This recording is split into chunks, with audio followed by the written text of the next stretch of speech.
Comrade এই ভুতনি এলাকার সাধারণ মানুষ ডিওএফআই এর উদ্যোগে এই স্কুল তৈরি করার জন্য যারা জায়গা দিলেন, যারা প্রতিদিন পরিশ্রম করে স্কুল তৈরি করলেন, যারা স্থায়ী স্বাস্থ্য কেন্দ্র তৈরি করলেন, ভুতনির সাধারণ মানুষেরকে আমরা অভিনন্দন জানাচ্ছি, কৃতজ্ঞতা প্রকাশ করছি। এই ভুতনির মানুষের মতন পশ্চিমবাংলার সমস্ত গ্রামে যেন এরকম স্থায়ী স্কুল পাঠশালা তৈরি হয়, সেদিকে আমাদেরকে এগোতে হবে। আমরা 1 মাস আগে এখানে এসেছিলাম, দেখলাম নদীর ধারে 700 পরিবার ত্রিপল টাঙিয়ে আছে। নবজাত একজন শিশু 7 দিন কোনো টিকা পায়নি। সেদিন এসে আমরা বলেছিলাম যে টিকার ব্যবস্থা করতে হবে, কয়েক ঘন্টার মধ্যে তার বাচ্চার টিকার ব্যবস্থা করেছিলাম। আর এরকম ছোট ছোট বাচ্চাদেরকে যখন জিজ্ঞাসা করছিলাম যে তোমাদের স্কুল কোথায়, বলছে আমাদের স্কুল জলের তলে। আমরা বলেছিলাম জলের তলে সরকারি স্কুল থাকতে পারে, কিন্তু আমাদের জন্য স্কুল করবে।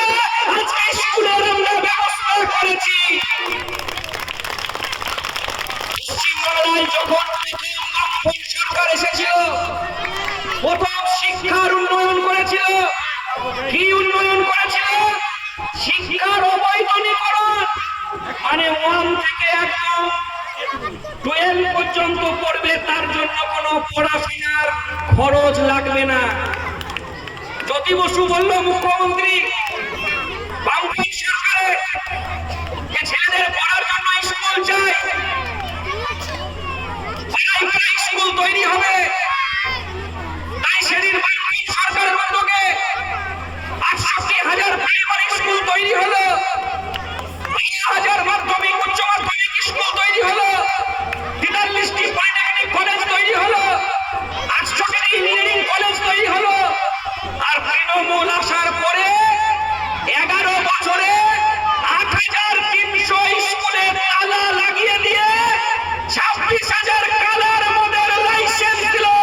আমরা বলতে চাই, সেই সময় জ্যোতি বসুরা বামপন্থীরা শিক্ষার প্রসারের জন্য রাস্তা দেখিয়েছিল। আজকের সময়েও দাঁড়িয়ে আবার যখন সরকারে নাই, শিক্ষার জন্য ডিওএফআই রাস্তা দেখালো।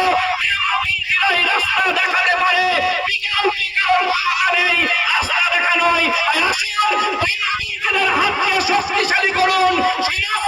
মানুষের কাছে আহ্বান জানাবো, বামপন্থা শক্তিশালী হলে আপনার বাড়ির বেকার যুবকরা কাজ দিবে। বামপন্থা শক্তিশালী হবে, শিক্ষকরা তাদের মর্যাদা পাবে, অধিকার পাবে, ছাত্ররা কলেজে স্কুলে গণতন্ত্রের অধিকার পাবে। বামপন্থা থাকলে মা বোনেদের সম্মান থাকবে। বামপন্থা থাকলে স্কুল কলেজে নতুন করে ছাত্রছাত্রীরা পড়াশোনার সুযোগ পাবে। আমি আমার বক্তব্য দীর্ঘায়িত করবো না, আরো একবার অভিনন্দন জানাবো ভুতনির সাধারণ মানুষকে, অভিনন্দন জানাবো আমাদের এলাকার গণ আন্দোলন নেতা বাবুদা সহ এই এলাকার যারা বামপন্থী আন্দোলন নেতারা আছেন, যারা সহযোগিতার হাত বাড়িয়ে দিয়েছেন, আমাদের মাস্টার মশাই যিনি পড়ানোর জন্য এখানে দায়িত্ব নিয়েছেন, সকলকে অভিনন্দন জানিয়ে আমি আমার কথা শেষ করছি। ইনকিলাব জিন্দাবাদ, ডিওএফআই জিন্দাবাদ।